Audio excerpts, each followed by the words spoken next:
本视频是由良心无节操的每日语音公众号小白测评赞助播出。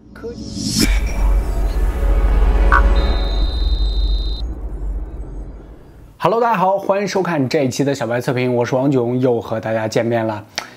今天呢，跟大家聊的是可以说近期最受关注的没有之一吧，就是这个小米6。首发呢只有6+64的版本啊，不过好在呢，这次我综合了一下各个平台以及身边买到的这个情况啊，好像比小米5之前的那个耍猴抢购呢稍微好那么一点点啊。不过我这一台呢还是加价了100块钱。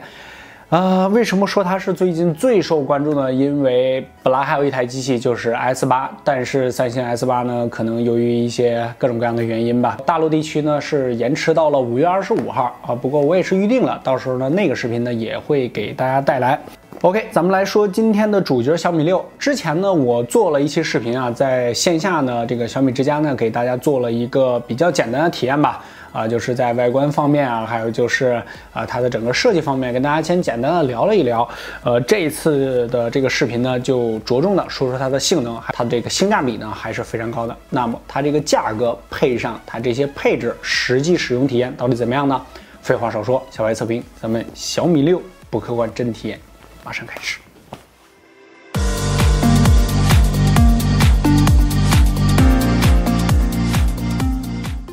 在外观 AD 方面呢，上一期的现场体验中呢，已经跟大家说的差不多了。这一期视频呢，咱们就简单的给带一下啊。打开包装盒，并没有什么多余的东西，只是多给了一个保护壳。这个之前在小米的产品中呢是比较少见的。另外就是一个 Type-C 转 3.5 耳机孔的连接线，剩下就是数据线和充电器了。这保护壳呢就是一个软胶质的，戴上去之后呢，我个人感觉品质不是那么高啊，这个建议你换一个更好一点的。手机的正面 AD 方面呢，几乎是没有任何改变啊，跟上一代的5S 可以说你都有点分不出来的那种感觉。背面呢则是圆润了许多，这个光打在上面呢还是挺好看的。边角地方的过渡呢也是比较圆润。另外，这个和 iPhone 7 Plus 采用同样方案的双摄像头呢也是做平了，手机底部乃至全身呢没有一颗螺丝。虽然呢不是一体机身啊，但是这个整体性上呢也不错。握在手里的这个感觉呢非常的好啊，这上一代的5S 啊乃至小米5呢都有了非常大的改进。虽然在外观 ID 上呢没有什么改变但是拿在手里这个质感上呢提升还是不小的尤其是整个后背呢还有中框呢都是做了这个高亮的抛光啊，拿在手里非常的光滑，比较有质感。摄像头呢虽然是一个长焦一个定焦，但是呢没有凸起，电路板呢做在了侧面给整体的这个品质感呢加分不少。卡槽部分双 nano 小卡不可以扩展内存这次呢是防生活溅水的，加了一个防水的胶垫。整个米6拿在手里，除了这个近看质感比较好，手感比较好之外，在外观 ID 上可以说是没有任何冲击力。而且 5.15 寸的机身呢，重量是达到了168克，在同尺寸的手机中呢，这个手机应该是我拿过最重的了。另外还有一点着重说的就是后背的所谓4曲面玻璃这个曲率呢并不是很大，但是改善手感呢还是不小的。不过还是能插纸不光是4角连4边呢，我这一台缝隙呢都是比较大的。虽然说是防生活溅水，但是我是真的一点都不敢试希望后期小米在品控上呢一定要大大的改善，这个是非常非常影响心情在指纹识别方面，这一次是进化版的 Under Glass采用了电容式的屏下方案，与 P10P 相比呢，其实是旗鼓相当的。但是如果你要是硬说的话还是 P10P 稍微快那么0.0几秒。不过在生活中这个速度几乎是可以忽略的。总体对米6外观 ID 的评价呢，和 P10 与 P10P 是一样的虽然他们两个呢都是老铁没什么毛病的外观 ID， 但是放在2017年这个时间点上，说实话并没有什么亮点甚至可以说是有点老气，没什么突破相对于众多的高屏占比甚至是全视屏真的是非常非常的平淡。也希望这次的米6呢不是小米今年的旗舰也一定不是希望在后面的 Note 3或者说6 Plus 上呢，给我们在 ID 上带来更多的惊喜。下面呢就是大家比较关注的性能方面了。这次的米6呢是搭载了骁龙的835首先呢，我们进行 3D Mark 的测试。从测试结果来看呢，从分数上呢就已经说明一切了。咱们单独看一下 FPS 和温度的曲线啊，尤其是温度，小米6呢几乎只跳动了一下啊，是一条平直的线，而这个 P10P 呢和一加 3T 呢波动呢都相对比较大。再来看一下 CPU 的调用方面，与一加 3T 相比呢，960在 CPU 方面的优势呢还是比较明显的。这个骁龙821呢还是稍微差点意思，但是与小米6上的835相比呢，就丝毫没有优势了。从各方面的得分来看呢，尤其是显卡部分的测试，是要全面优于这两者的。毕竟它是安卓阵营目前最好的处理器。既然是最好的处理器，那咱们首先就要测试一些相对来说比较大型的游戏啊，像王者荣耀这一类，那肯定是通杀了，想都不用想。我首先测试呢是真实赛车和巨豹这两个游戏啊，都可以无压力的运行，非常的流畅。后边呢就是黑洞级别的这个 NBA 的 2K17。总体上来说呢，前5分钟啊，或者说前7分钟左右都是没有问题的，都是满帧60啊，这个非常的流畅，而且在发热控制上呢也是比较优秀，相对于另外2台手机来说呢，体感上的温度呢要温和不少。在崩坏3的测试中呢，与 NBA 2K17一样，同样是前5分钟呢都没有什么问题，几乎可以满帧运行。但是过了5分钟之后呢，由于温度持续上升，最终呢稳定在54帧、55帧左右啊，这个水平呢也是非常优秀的。在温控上呢，这里着重说一下，出现了最高温度40度，但是也仅限于40度啊，再也没有往上涨。在大型游戏方面，平均帧率呢都能稳定在55帧左右，相对于 P10P 的38.9帧，和一加 3T 的40多帧或者将近50帧都要优秀不少。玩完游戏查看 CPU 呢，发现有一个大核已经离线了，基本上可以判断呢，在40度呢是一个关卡，过了这个温度呢，后台会自动关闭一个大核来减少发热，但是性能上呢，其实并没有差多少。后面呢，我又进行了 CPU 方面的 Geekbench 的跑分测试。从跑分上来看呢，之前960在这一方面是颇具优势的，但是在安卓阵营呢，835目前毕竟还是第一啊，来了一个莫秒拳。无论是单核还是多核的分数，全部超过了960。多说一嘴，米6在系统方面呢，稍微要先进一点点啊，是这个7.1.1，另外2个呢都是7.0。但是这3款处理器呢都是旗舰级别的，在日常使用中呢，我感觉几乎是发现不了什么太大的差别啊，只不过在应用的打开上呢快那么0.0几秒，基本上都可以忽略的。平常这个微博或者是淘宝啊，无论是打开图片，还是上下浏览的过程中呢，真的是感觉不出来太大的差别。内存方面呢是6G 的内存，但是默认情况下只有4G 可用。MIUI 系统占用的内存呢是比较大的。在安兔兔的综合跑分测试中呢，还是要说一下835这次对于温控上呢确实是比较优秀，当然也是得益于10纳米的先进工艺啊。这个工艺越先进，制程越先进，这个发热上啊、效率上呢肯定是越优秀。前面呢又是游戏啊，又是各种测试啊，最后得分呢是16.4万啊，这个也是比较优秀的。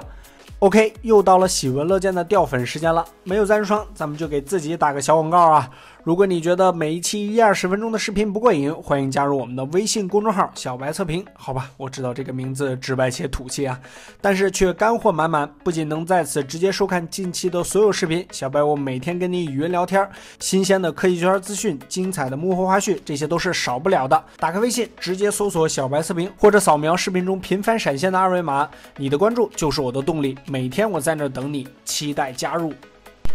在相机方面，这次也是小米6主打的一个重点啊，发布会上着重说的这个双摄，一个长焦镜，一个定焦镜，能实现2倍的无损变焦。从实际拍摄的样张来看呢，总结成一个词啊，基本上就可以归为鲜亮啊。确实啊，整个照片呢非常的亮丽，无论是对比一加 3T 还是10P 来说，都是最鲜亮的，而且颜色上呢也非常鲜艳。可是这种方案的双镜呢，大部分情况下呢都是主摄像头的做工，就是这颗 IMX386，所以说一些小米固有的老问题啊还是没有改善，比如说偏绿的情况。之前的几张啊，可能照片里边有很多绿叶啊、绿色的元素，但是这张马路就实在是说不过去了啊。不过总体上来说呢，小米6的相机综合体验还是不错的，在白天光线条件比较好的情况下，应对各种场景呢还是没有什么问题，而且照片比较鲜亮，也比较讨喜。但是使用过程中这几天我发现一个小问题，就是小米6在开启 HDR 的情况下呢，拍摄完成之后的等待时间是稍微长一些，相对于小米5S 啊，或者说P10P 还有1加3T。夜景样当中呢，米6还是继承了白天那个特性啊，非常的亮丽。可见度呢它是最高的，但是噪点控制呢并没有发挥双摄的优势啊。ISO 呢拉的比较高，噪点呢是比较的明显。相对来说呢，P10P 无论是白天还是夜景中呢，表现都比较稳定。相对于另外两者呢，P10P 的氛围控制呢也是最好的。看来在双摄这条路上呢，小米还是个新人啊！无论是白天还是夜景中，没有怎么感觉到发挥双摄的优势。给我的感觉呢，还是原来的那套算法做了一些简单的优化，还存在一些老问题，比如说偏绿的情况。为什么要偏绿呢？对吧？综合体验来说呢，小米6还是一个比较优秀的相机吧，还能排在第一梯队，但是要说多优秀多拔尖儿，那就没有了。全部体验下来呢，我还是觉得 P10P 的这个相机呢，在目前的国产机中呢，算是非常不错的。相机是不错，但是这个1等奖就不怎么好抽了啊，我这个就是2等奖啊，你懂的。另外就是双摄像头的标配啊，人像模式。这次呢，咱们是加入了7P 做一下对比。在白天的样张中呢，小米6的效果呢，虚化效果还不错啊，但是依旧是脑门有一点过曝，而且也有偏绿的情况。这个应该就是它主摄像头整个调教风格的问题。P10P 这一张呢是开启了所谓的艺术虚化效果啊，所以说有暗角啊，反正就像是套上了一个滤镜。7P 这边呢则是一如既往的还原真实。由于双摄方案的不同 ，P10P 的焦段呢是比较短，所以说在同等距离的情况下 ，P10P 拍摄的场景呢要比小米6和7P 呢要大一些，景深感呢也显得要更好一些。边缘虚化上呢，其实现在的双摄算法都没有几近完美，哪怕是7P 在这个头发丝的细节，或者说衣服与背景在同色系的情况下多少呢都会有一点翻车，但是我觉得大体观感上呢还是不太影响的。室内的这一张7P 和小米6呢，由于是同样的方案，大体效果上呢是一样的，但是在虚化上呢，7P 明显在背景上要比小米6的虚化做得好一些。P10P 这张呢依旧是非常风格化这个就看个人喜好吧，有点过于突出这张脸，但是景深效果呢还是挺不错的。OK， 咱们同样是秉承着拍照对比样张这件事呢，主观因素是比较强的，依旧是老规矩，在微信公众号直接回复小米6样张、小米6样张这几个关键字，我已经帮你做好了文章，帮你罗列好了，你可以去详细自己看一下，孰好孰坏，孰优孰劣，你自己喜欢哪个你自己定夺。屏幕方面呢，我也做了一些简单的测试综合下来呢都是没有任何问题啊。之前呢大家可能在视频中发现了，默认情况下呢，我这台小米6呢是微微有一点点的偏暖情况当然这个也都是系统可调节的。这次在发布会上说的这个伊尼特的最低亮度呢，我也是专门做了体验测试，因为我个人是非常喜欢在睡前的时候玩手机，估计有很多小伙伴跟我一样3台手机同一张照片亮度全部调到最低。打开补光灯的情况下呢，是不太明显都是黑漆漆的一片，但是也能感觉到这个小米6呢，是最低亮度的。但是我关上补光灯就非常明显了，1加3T 这屏幕咱就不说了也是非常明显，小米6呢的亮度是最低的。在 WiFi 方面，这次 P10P 和小米6呢都是2×2的双路 WiFi 从分析仪上来看呢，确实要比中间的这个1加3T 呢要高上一些。但是从实际测速来看呢 ，P10P 呢确实要快于后两者，但是小米6呢却和1加3T 的测试结果基本上是一样的，让我有一些纳闷。在充电续航方面，这次的骁龙835呢是支持 QC 4.0 的快充的，但是这次小米6呢非常遗憾并没有这个功能，最高呢只支持到18瓦，这充电器上面呢有显示，但是实际测试呢连18瓦都没有。这个初期呢能达到15瓦、16瓦，后期呢进入涓流充电只有可怜的5瓦好在速度上呢并不是太慢这个半小时呢能够充到50%多，这个1个小时呢能充到90%左右最终充满的这个后边10%需要半个小时就是1个半小时能充到100%。在续航方面呢，3350毫安时的电池对于5.15寸的这个机身来说呢，确实是比较大的在同尺寸中呢，它电池应该是最大的，但是并没有什么特别，这个上午10点开始使用，下午6点左右也就没电了。所以说现在手机在续航方面呢，还没有哪一款做的让人眼前一亮这个续航非常持久把各个方面都填了一遍。手机呢确实挺好用的啊，也挑不出来什么大毛病。但是呢，总感觉这次的米6像是一次现有技术的大汇总没有什么特别值得说的啊。可以说对于这么大体量的小米来说呢，这种迭代升级非常的例行，非常的传统，没有什么亮点，也没有什么突破。这也是我略感失望的原因之一，因为毕竟是当家旗舰的年度迭代，总感觉没什么特别厉害的地方可跟别人吹牛逼啊。说严重点呢，有一点略感平庸。总体体验下来，这个小米6呢，给我印象最深刻的呢，还是它的这个性价比，因为毕竟在这个整个大环境都在涨价的情况下，还能维持在不到3000块钱就买835旗舰，真的是比较难。还有就是835这颗处理器了，刚才也是不止一次的说到，得益于这个10纳米的先进工艺制成呢，这个发热控制上确实非常不错啊。而且刚才大家可以看到，在这个大型游戏方面啊，无论是平时的使用中啊，性能都非常不错。另外一点要说呢，就是在品控方面了啊。刚才在视频中忘记说了，就是它的按键部分真的是做的非常的紧实，照上一代小米5啊、小米5S 呢改进了不止一点半点。还有就是我家大门常打开啊，这个4曲面屏啊，它这个4周的缝隙真的是非常大，可能是这个前期产线磨合的原因。但是我咨询了很多身边买到的小伙伴，无论是微博上啊，还有就是微信公众号里边啊，还有我们自己群里边啊，非常多，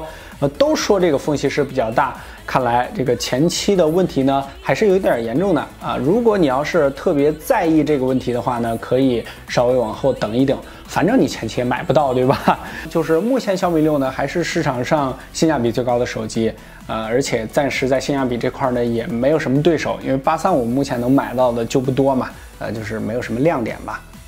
难怪呢，也维持在了这个价位水平，也是有它的原因的，对吧？希望呢，小米有一个真正的旗舰，比如说 Note 3，或者说这个6 Plus， 乃至于 Mix 的2代，是吧？因为这台手机相对于这么大体量的小米来说，真的挺平庸的，就是一款比较平庸的手机。好在这个性价比非常高，是吧？这个835处理器比较给力。OK， 这期视频呢就先和大家聊到这儿。咱们的活动呢，上一期啊是抽了一个小米的蓝牙音箱，这个中奖观众呢已经在我的微博上公布了，大家可以去看一下。这一期呢还是老规矩啊，这个关注小白测评的微博小白 MTX， 转发这一期视频的置顶微博，随便艾特你的3个好友。我将随机抽取一位小伙伴送出小米背包一个，咱们之前送过魅族的背包啊，这次送一个小米的背包啊，赶紧去转发微博就可以了。还有就是最重要的，我们的微信公众号，大家扫码关注就可以了。小白测评，每日新鲜资讯，每日语音，每天我在那儿和你聊天，聊聊科技圈趣事儿，聊聊最新发布的手机。不客观，真体验，小白测评，我们下期再见，拜拜。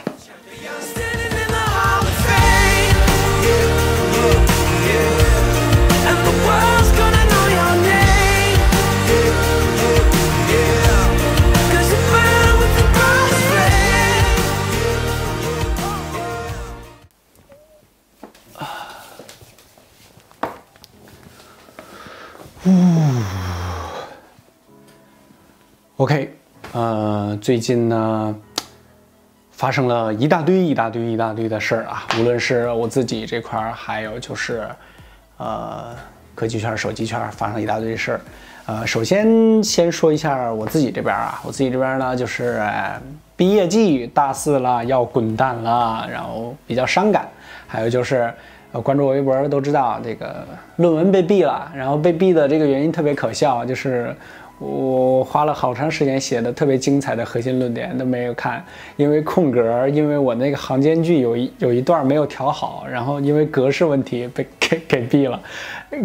大格式问题也就算了，就空格这种格式，一是怪自己不够严谨，二就是这个形式主义真的是有点让我非常抓狂。另外呢，就是手机圈这边了，对吧？华为这边闹的是最热闹的，有一开始的这个疏油层门啊，后面的这个内存门啊，最近好像还冒出来什么 WiFi 问题。好在是我这机器的 WiFi 都没有啊，好在于我这个问题不是 WiFi 没有，是没有问题。我手上那台 P10呢是2等奖，就是这个应该是2.0的吧，反正是600多兆。华为这边呢闹得最热闹，然后呢，很多小伙伴说问我这个怎么看是吧？之前我也发过这个相关的微博，就是确实咱们得承认啊，华为这2年在这个市场的角逐中呢，真的是顺风顺水啊，如日中天啊，有点这个意思。要把这个三星的这个市场呢挤了很大的一部分，而且产品上呢也是越卖越贵，而且在卖的贵的同时呢，还有人买单，这个是最恐怖的，而且也是就是最说明它进步的。但是在最近的一些问题上呢，确实是有失大厂风范啊。确实是，这个让人有点想不通。还有就是所谓的那个倡议书的问题，是吧？那个明明就是需要一个道歉，然后给说成一个倡议书，啊，我只能2个字，呵呵。还有就是一定要明白，就是水能载舟，亦能不是煮粥啊，就是亦能覆舟。当年的诺基亚牛不牛逼啊？当年的摩托罗拉牛不牛逼啊？这手机这东西都是摩托罗拉发明的，对吧？所以说，还是要有大厂风范，对吧？这个有一点小问题呢，哪个厂商没有犯过小问题呢，对吧？如果要是直面，然后老实实道歉，把这些问题全部都解决了，其实好像这个影响也并不是特别大。你看三星这个爆炸问题那么大，今年这手机一发布，还是照样很牛逼啊，对吧？可能这个华为过于的去看重这些问题了，可能觉得这些问题对自己的品牌伤害太大了。反而一步一步的，就是把这些问题自己给扩大了。好，华胥就聊到这儿。最近要毕业了，真的很伤感。